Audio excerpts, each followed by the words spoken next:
BJP. സ്ഥാനാർത്ഥി പ്രഖ്യാപനത്തിൽ എൻ.ഡി.എയിൽ പൊട്ടിത്തെറി. ബി.ഡി.ജെ.എസിനെ തഴഞ്ഞെന്ന നേതാക്കൾ ബി.ഡി.ജെ.എസ് നഗരസഭയിലെ 20 വാർഡുകളിൽ സ്വതന്ത്രമായി മത്സരിക്കും.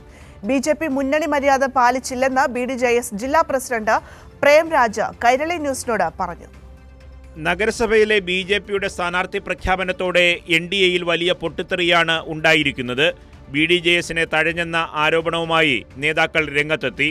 ബി.ജെ.പി. മുന്നണി മര്യാദ പാലിച്ചില്ലെന്ന് ബി.ഡി.ജെ.എസ് ജില്ലാ പ്രസിഡന്റ് പ്രേംരാജ് കൈരളി ന്യൂസിനോട് പറഞ്ഞു. ബി.ഡി.ജെ.എസിന്റെ ഇപ്പോഴുള്ള തീരുമാനം, ഞാൻ ഈ സിറ്റിയുടെ പ്രസിഡന്റാണ്, ജില്ലാ പ്രസിഡന്റാണ്. നമ്മള് ഇപ്പോഴുള്ള തീരുമാനം എന്ന് പറഞ്ഞാൽ മുന്നണി മര്യാദ പാലിക്കാതെ അവർ ഏകപക്ഷീയമായി തീരുമാനിച്ചു. നമ്മൾ നമ്മുടെ ഒരു ലിസ്റ്റ് കൊടുത്തിട്ടാണ് 11 സീറ്റിലേക്ക് മത്സരിക്കാൻ വേണ്ടി നമ്മൾ ആവശ്യപ്പെട്ടു. അവർ തരാമെന്ന് ഏറ്റതാണ്. 11 സീറ്റ് നമുക്ക് പ്രതികരിക്കാം, കുഴപ്പമൊന്നുമില്ല എന്ന് പറഞ്ഞിട്ട് നമ്മൾ കൊടുത്ത ആ പ്രദേശത്തുള്ള എല്ലാ 1, 2, 3 സ്ഥലത്തേക്ക് അവരിന്ന് ഡിക്ലെയർ ചെയ്തു എന്നാണ്.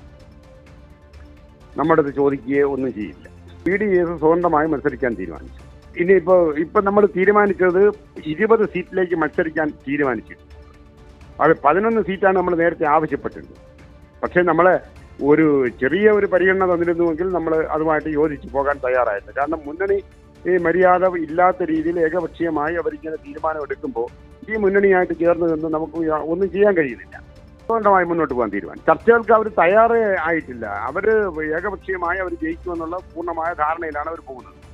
ഇവിടെ അവർക്ക് വലിയ വൻ ഭൂരിപക്ഷത്തോടു കൂടി അവർക്ക് മാത്രം ജയിക്കാൻ കഴിയുമെന്നൊരു ധാരണ അവരുടെ മനസ്സിലുണ്ട്. അപ്പോൾ അതുകൊണ്ട് ആ മുന്നണി മര്യാദ പാലിക്കേണ്ട കാര്യമില്ലല്ലോ. അതുകൊണ്ടാണ് ബി.ഡി.ജെ.എസ് നഗരസഭയിൽ സ്വതന്ത്രമായി മത്സരിക്കും. 20 സീറ്റുകളിൽ മത്സരിക്കാനാണ് തീരുമാനം.